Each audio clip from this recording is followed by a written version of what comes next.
escalated to a point that's very disruptive for a small community, or any community, but certainly a small community. Unrest among residents continues tonight in the city of Meigs.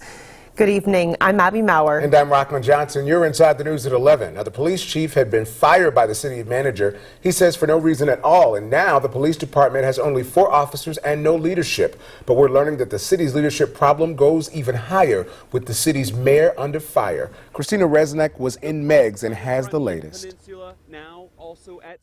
Chaos in the small city of Meigs, Georgia. City employees saying they fear for their safety after experiencing what they call abusive behavior from Mayor Linda Eason-Harris. Cities and counties depend on people behaving like ladies and gentlemen. District Attorney Tommy Coleman represents about 30 cities, counties, and school boards across South Georgia, including the city of Meigs.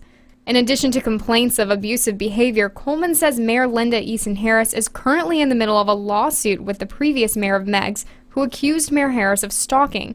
And he says city manager Marcia DeMoca complained Mayor Harris put black salt on DeMoca's desk. Part of what DeMoca says are Mayor Harris's voodoo practices.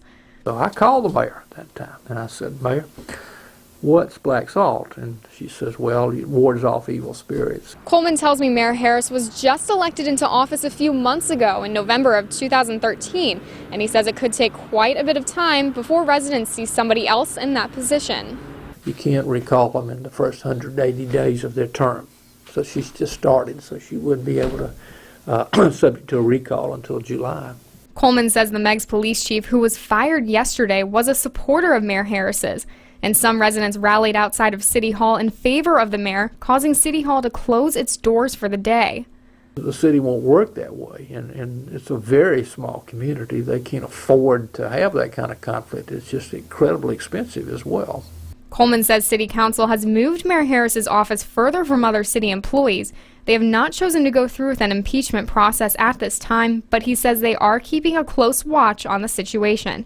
In South Georgia, Christina Resnick, WTXL ABC 27, dedicated to you.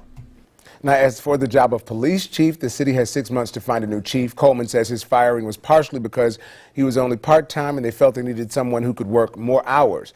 As of yet, they still have not named an interim chief.